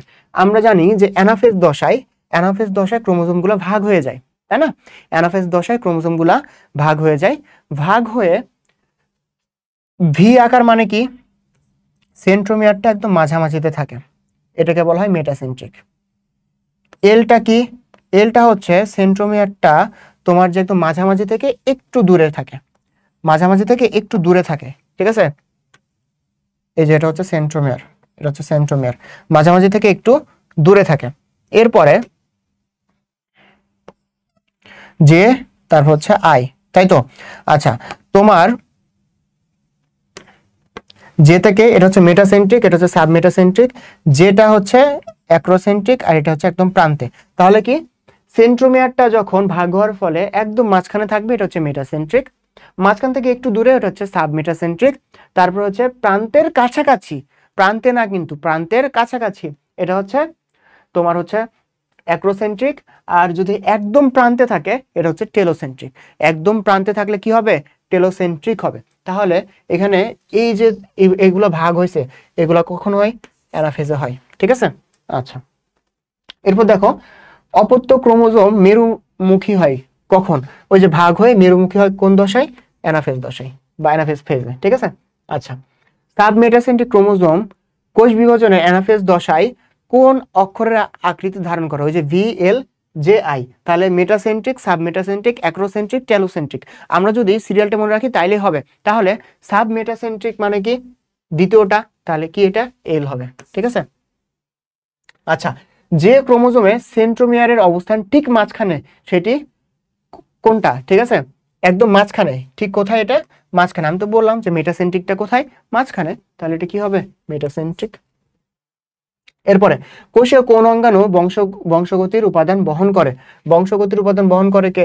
ক্রোমোজোম। ক্রোমোজোমের মধ্যে কি থাকে? ক্রোমোজোমের মধ্যে তোমার ডিএনএ থাকে, ডিএনএর মধ্যে জিন থাকে, আর জিনে তো তোমার সবগুলা ক্যারেক্টারিস্টিক্স বা বৈশিষ্ট্য বহন করতেছে, তাই না? আচ্ছা, আরএনএতে থাইমিনের পরিবর্তে নিচের কোনটি থাকে? আরএনএতে থাইমিনের, আমরা জানি ডিএনএতে এ এর সাথে কি থাকে? টি থাকে। আর আরএনএ তে কি থাকে, এর সাথে ইউ থাকে। তাহলে অ্যাডিনাইনের সাথে থাইমিন থাকে, এটা কোথায় হয়, এটা ঘটে হচ্ছে ডিএনএ তে। আচ্ছা, এর সাথে ইউ যেটা ইউরাসিল থাকে কখন, আরএনএ তে। তাহলে থাইমিনের পরিবর্তে কি থাকবে, ইউরাসিল। ঠিক আছে। আচ্ছা, এরপর আসো, কোনটি পাইরিমিডিন বেস। আচ্ছা, পিউরিন এবং পাইরিমিডিন আমরা হচ্ছে নামগুলো একটু জেনে নেই।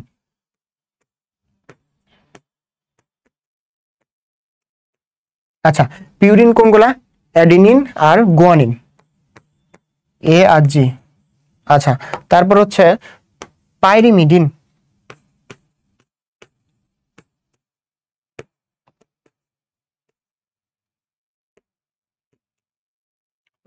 পাইরিমিডিন কোনগুলা, বাকি যেগুলো আছে তার মানে কি থায়ামিন, সাইটোসিন এবং শুধুমাত্র আরএনএ তে যেটা থাকে ইউরাসিল। ঠিক আছে, এই তিনটা। তাহলে পাইরিমিডিন বলছে, পাইরিমিডিন কোনটা হবে, সাইটোসিন, ইউরাসিল আর হচ্ছে থায়ামিন, এরকম কোনটা আছে, সাইটোসিন এবং ইউরাসিল, এই যে এটা।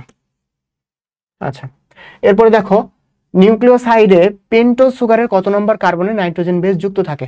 1 নম্বর কার্বনে নাইট্রোজেন বেস যুক্ত থাকে এবং 5 নম্বর কার্বনে ফসফেট থাকে, 3 এবং 5-এ, তাই না, 3 এবং 5-এ থাকে ফসফেট এবং 1 নম্বর কার্বনে কি থাকে, নাইট্রোজেন বেস। তাহলে নাইট্রোজেন বেস যুক্ত থাকে 1 নম্বর কার্বনে।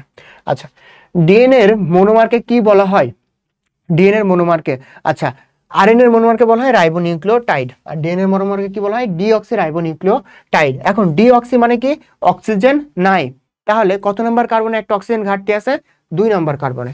ঠিক আছে, 2 নম্বর কার্বন, এই 2 নম্বর কার্বনে একটা অক্সিজেন ঘাটতি থাকে, এই জন্য এটাকে বলা হয় ডিঅক্সি। আচ্ছা, নিচের কোনটি নিউক্লিক অ্যাসিডের উপাদান, নিউক্লিক অ্যাসিডের উপাদান, এই যে দেখো এগুলা রাইবোজ, মল্টোজ, ম্যানোজ। ঠিক আছে, এগুলো হচ্ছে তোমার কোষ রসায়ন, এগুলো সম্বন্ধে মানে জানতে পারবা আর কি। তো মল্টোজ যেটা, সেটা হচ্ছে গ্লুকোজ এবং গ্লুকোজ মিলে তৈরি হয়, তাই না। এরিথ্রোজ যেটা এক ধরনের, এটা টেট্রোজ। ঠিক আছে, এটা হচ্ছে এক ধরনের টেট্রোজ, মনোস্যাকারাইডের একটা প্রকারভেদ, তাই না, 4টা কার্বন মিলে তৈরি হয় টেট্রোজ। মল্টোজ যেটা, এটা হচ্ছে ডাইস্যাকারাইড।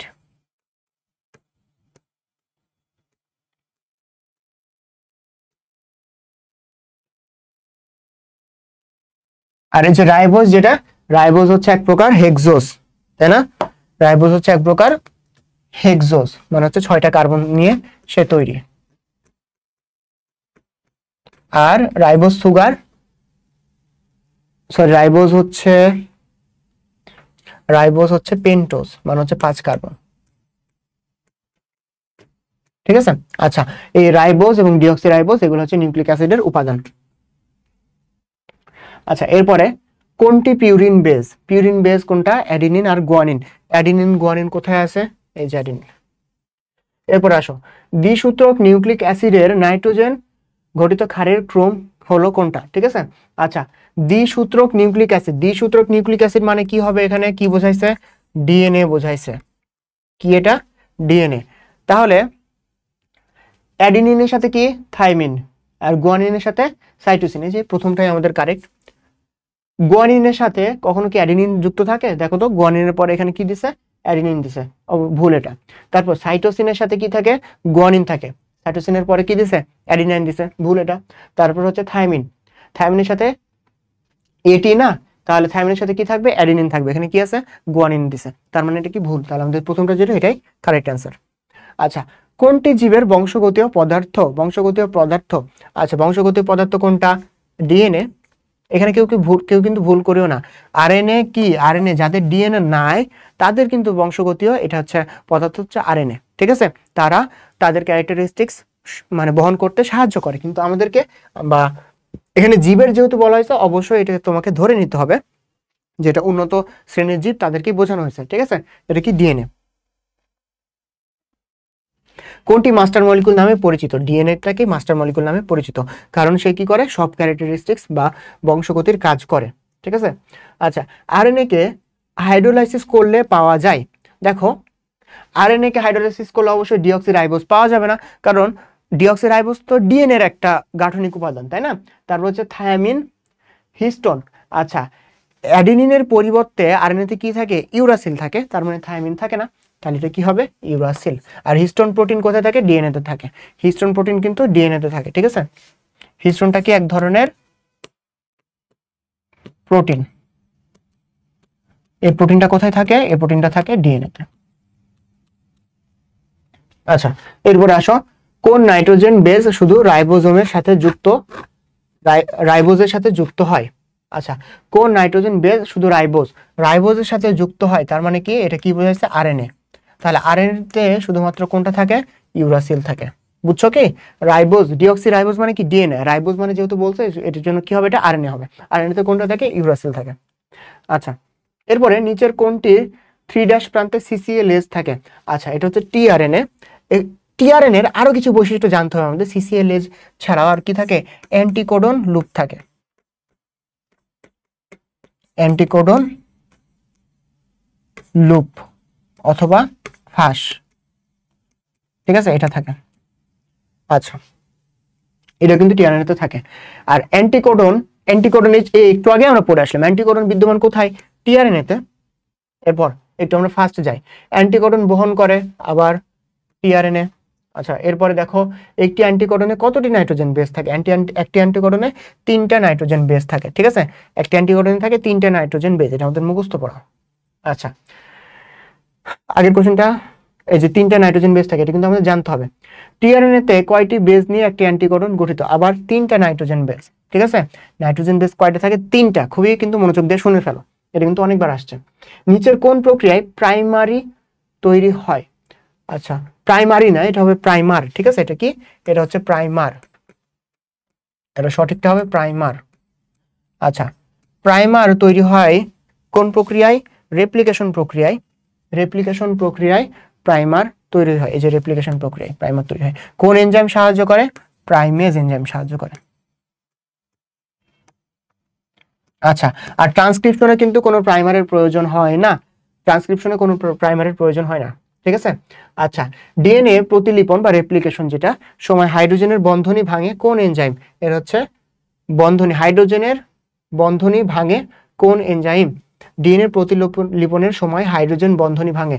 আচ্ছা, হাইড্রোজেন যে বন্ধনী অবশ্যই তো পলিমারেজ করবে না, কারণ পলিমারেজ নিউক্লিওটাইড গুলাকে জোড়া লাগায়, তাই না, মানে নিউক্লিওটাইড গুলো অনেকগুলো একসাথে নিয়ে এসে সে ডিএনএ পলিমার তৈরি করে, এই জন্য এটার নাম পলিমারেজ। লাইগেজ কি করে, লাইগেজ হচ্ছে রিকম্বিনেন্ট ডিএনএ টেকনোলজি, ওইখানে আমরা পড়ছিলাম যে লাইগেজ বা তোমার লাইগেজ এনজাইমটা কি করে, তোমার হচ্ছে টার্গেট জিনের সাথে তোমার যে হোস্ট, তোমার প্লাজমিড আছে, এই দুইটার কানেক্ট করে, ঠিক আছে, লাইগেজ।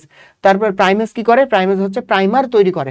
এখানে দেখো ট্রান্সক্রিপশন, এখানে ট্রান্সক্রিপশন অপশনটা না হয়ে এখানে হেলিকেজ হওয়ার কথা, যতদূর আমি জানি, ঠিক আছে, এখানে হেলিকেজ অপশনটা আসার কথা, হেলিকেজ। আর এটাই আমাদের কারেক্ট অ্যান্সার হবে, হেলিকেজ অপশনটা, বুঝছো।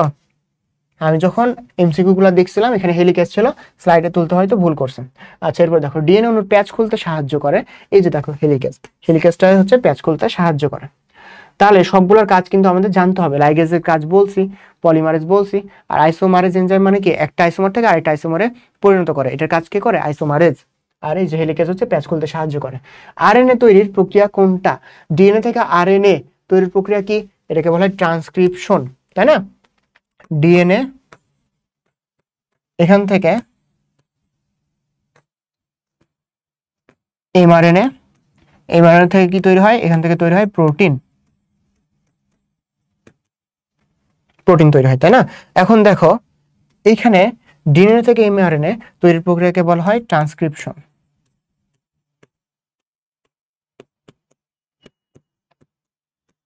আচ্ছা, তারপর এমআরএনএ থেকে প্রোটিন তৈরির প্রক্রিয়াকে বলা হয় ট্রান্সলেশন। আর ডিএনএ থেকে ডিএনএ তৈরির প্রক্রিয়াকে বলা হয় রেপ্লিকেশন, ঠিক আছে। ডিএনএ থেকে ডিএনএ তৈরির প্রক্রিয়াকে বলা হয় রেপ্লিকেশন, এটা লিখলাম না। ডিএনএ থেকে আরএনএ প্রোটিন, উপরোক্ত প্রক্রিয়াটিকে বলা হয়, ডিএনএ থেকে কি তৈরি হয়েছে, আরএনএ, আরএনএ থেকে কি তৈরি হয়েছে, প্রোটিন। তাহলে লাস্টে যে প্রোটিন তৈরি হয়েছে এটাকে বলা হচ্ছে ট্রান্সলেশন। আচ্ছা, এরপরে দেখো, আরএনএ থেকে প্রোটিন তৈরির প্রক্রিয়াকে কি বলে, আরএনএ থেকে প্রোটিন, এই যে ট্রান্সলেশন। আচ্ছা, ডিএনএ থেকে এমআরএনএ তৈরি হওয়ার প্রক্রিয়াকে কি বলে, এটাকে বলা হয় ট্রান্সক্রিপশন, ঠিক আছে না। এরপর দেখো প্রি এমআরএনএ এর যে অংশে ট্রান্সলেশন হয় তাকে কি বলে? দেখো প্রি এমআরএনএ, এই প্রি এমআরএনএ এর দুইটা পার্ট থাকে, জানো? প্রি এমআরএনএ এর দুইটা পার্ট থাকে, একটা হচ্ছে এক্সনস, আরেকটা হচ্ছে ইন্ট্রনস।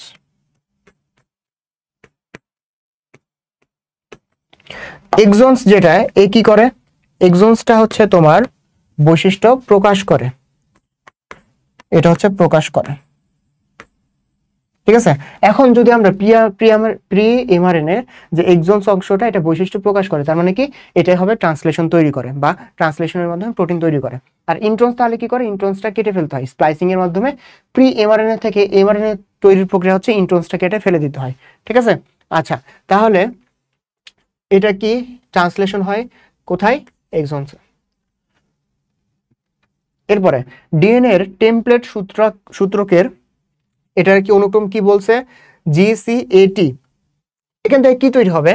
এমআরএনএ তৈরি হবে। এমআরএনএ তে এর সাথে কি থাকে? এর সাথে থাকে ইউরাসিল। এখন দেখি তো 3 নম্বরে ইউরাসিল কোথায় আছে? এখানে শুধু নাই, তার মানে এটা আগে বাদ, তাই না? এখন বাকিগুলো দেখি, জি এর সাথে সি, সি এর সাথে জি, এ এর সাথে ইউ, টি এর সাথে এ। আচ্ছা, এটা ঠিক আছে। এখন বাকিগুলো কি ভুল আছে আমরা দেখি। জি এর সাথে জি, ভুল না? ভুল তো অবশ্যই, তাই না? জি এর সাথে সি হবে, তারপর জি এর সাথে সি, সি এর সাথে জি, তারপর এ এর সাথে ইউ, থাইমিনের সাথে আবার ইউ দিছে, এটা ভুল। কারেক্ট অ্যান্সার কোনটা? প্রথমটা। তারপর দেখো এটা অনুক্রম এটিসি, অ্যাডিনাইন, অ্যাডিনাইনের সাথে কি হবে? ইউরাসিল, তার মানে কি হবে? ইউ। তারপর টি এর সাথে কি আসবে? অ্যাডিনিন আসবে। তারপর সি, সি এর সাথে কি আসবে? জি আসবে, তাহলে কি হবে? ইউএজি, ইউএজি এটা। এরপর আসো, ডিএনএ থেকে এমআরএনএ তৈরির প্রক্রিয়াকে কি বলে? ডিএনএ থেকে এমআরএনএ এটাকে বলা হয় ট্রান্সক্রিপশন, তাই না? এটাকে বলা হয় ট্রান্সক্রিপশন। আচ্ছা, ডিএনএ এর একটি হেলিক্সের অনুক্রম মানে এটিজিসি হলে এমআরএনএ, এমআরএনএ মানে কি? এমআরএনএ মানে আরএনএ, তাহলে আরএনএ তে কি থাকবে? এ থাকলে কি থাকে? ইউ, টি থাকলে এ, জি থাকলে সি, সি থাকলে জি। আমরা অপশনের সাথে মিলানোর আগে আমরা এইভাবে একটু করলে ভালো হবে, যদি আমরা অনুক্রমটা লিখে ফেলি যে কোনটার সাথে কোনটা হয়েছে, সঠিকটা বের করলাম, এরপর একবারে মিলিয়ে ফেলবো যে কোনটার সাথে মিলতেছে। ইউএসিজি, এই যে দেখো ইউএসিজি। এরপরে দেখো মানব জিনোমে 2 ভাগ জিন বিভিন্ন বৈশিষ্ট্য অংশগ্রহণ করে, বাকি 58 ভাগ জিন নিষ্ক্রিয় থাকে। এই যে নিষ্ক্রিয় যে জিন থাকে 58 ভাগ, এটাকে বলে জাঙ্ক ডিএনএ। এখন এটা তো আমরা জানি যে জাঙ্ক ডিএনএ কি, তাহলে 58 ভাগ যেটা নিষ্ক্রিয় থাকে এটা হচ্ছে জাঙ্ক ডিএনএ, আর 2% যেটা কর্মক্ষম থাকে, 2% হচ্ছে কর্মক্ষম থাকে, ঠিক আছে, কাজ করে বা বৈশিষ্ট্য প্রকাশে অংশগ্রহণ করে। এখন মানুষের সাথে শিম্পাঞ্জি, এদের তোমার জিনের কত পার্সেন্ট মিল আছে জানো? শিম্পাঞ্জির সাথে মিল আছে মানুষের 98%, আর গরিলার সাথে মিল আছে 97%, ঠিক আছে? এটা হচ্ছে শিম্পাঞ্জির সাথে 98%, 97% হচ্ছে গরিলার সাথে। একটু বইতে আছে, দেখে নিও। জেনেটিক কোডে কয়টি নাইট্রোজেন বেস থাকে? আচ্ছা, জেনেটিক কোড এটা হচ্ছে ট্রিপলেট, তাই না? ট্রিপলেট কোডন, তাহলে কয়টা থাকবে? 3টা। ট্রিপলেট কথা দ্বারাই কিন্তু আমরা বুঝতে পারতেছি ট্রিপলেট মানে 3 কথাটা আছে এখানে। আচ্ছা, কোডন AUG কোন অ্যামিনো অ্যাসিড নির্দেশ করে? AUG কি? এটা হচ্ছে স্টার্ট কোডন, তাই না? স্টার্ট কোডন এটা কি তৈরি করবে? মিথিওনিন তৈরি করবে, এটা হচ্ছে স্টার্ট কোডন।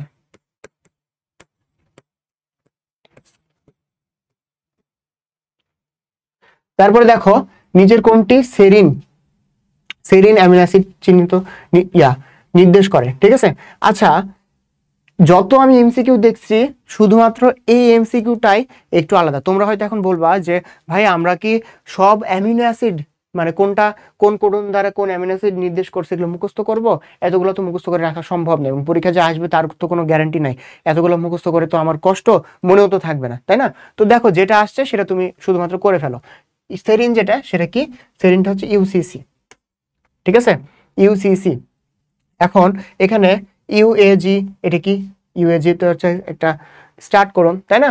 আচ্ছা, আর এই সেরিন যেটা, সেরিনটা আমরা আলাদাভাবে শুধু মনে রাখবো ইউসিসি। নিচের কোনটি স্টার্ট কোডন? স্টার্ট কোডন কোনটা? স্টার্ট কোডন হচ্ছে AUG, এটা হচ্ছে আমাদের স্টার্ট কোডন, তাই না? বাকি যেগুলো আছে সবগুলো কিন্তু আমাদের স্টপ কোডন, UAG, তারপর হচ্ছে UGA, UAA, এগুলো সবগুলো হচ্ছে আমাদের স্টপ কোডন, আর স্টার্ট কোডন একটাই হচ্ছে AUG। আচ্ছা, সমাপ্তি কোডন, এটা হচ্ছে সমাপ্তি হবে। সমাপ্তি কোডন নির্দেশ করে না কোনটি? আচ্ছা দেখো, সমাপ্তি কোডন নির্দেশ করে না UAA সমাপ্তিকরণ, UGA সমাপ্তিকরণ, UAG এটা সমাপ্তিকরণ, যে AUG এটা হচ্ছে একটা স্টার্ট করণ, তার মানে কি এটা নির্দেশ করে না। আচ্ছা, নিচের কোনটি দ্বারা ট্রান্সলেশন শুরু হবে? ট্রান্সলেশন শুরু হবে মানে কি? ওই যে যেটা স্টার্ট করণ, মেথিওনিন। তারপরে জেনেটিক কোডে mRNA এর স্টার্ট কোডন কোনটা? mRNA এর স্টার্ট কোডন আবার দেখো মেথিওনিন, একই প্রশ্ন। তারপর জীবকোষের প্রোটিন গঠনকারী অ্যামিনো অ্যাসিড মোট কতটি? আচ্ছা দেখো, টোটাল 22 ধরনের অ্যামিনো অ্যাসিড আছে, এর মধ্যে প্রোটিন গঠন করে কত ধরনের? 20 ধরনের, ঠিক আছে, এটা অ্যান্সার কি 20। আচ্ছা, এরপরে দেখো, কোন জেনেটিক কোডটি ট্রান্সলেশন বন্ধের সংকেত প্রদান করে? AUG start codon, UAG, UGA, কোনটা কোনটা? UAG, UGA, UAA, ঠিক আছে, এগুলো হচ্ছে স্টপ কোডন। তাহলে কোনটা আছে? UAA, এই যে। আচ্ছা, জিনের যে কার্যকরী একক পলিপেপটাইড সংশ্লেষ করে তাকে কি বলে? কার্যকরী, জিনের কার্যকরী একক, ঠিক আছে। আচ্ছা, পলিপেপটাইড সংশ্লেষ করে তাকে কি বলে? পলিপেপটাইড সংশ্লেষ বা জিনের কার্যকরী এককটাকে হচ্ছে সিস্ট্রন বলে, ঠিক আছে। সিস্ট্রন হচ্ছে জিনের কার্যকরী একক, এটা ভালো করে জেনে রাখো, জিনের কার্যকরী এককটা কি? সিস্ট্রন। এরপরে ডিএনএ এর যে ক্ষুদ্রতম অংশ রিকম্বিনেশনের অংশ নাই, রিকম্বিনেশন যেটা অংশ নাই সেটাকে কি বলে? রেকন বলে। তারপর মিউটেশন যেটা ঘটে সেটাকে কি বলে? মিউটন বলে। সিস্ট্রনটা কি? সিস্ট্রনটা হচ্ছে জিনের কার্যকরী একক, তাই না? একটু আগে আমরা দেখলাম। মিউটেশনে কি হয়? মিউটনে হচ্ছে মিউটেশন হয়, মিউটেশনের একক আর কি, জিন মিউটেশনের একক।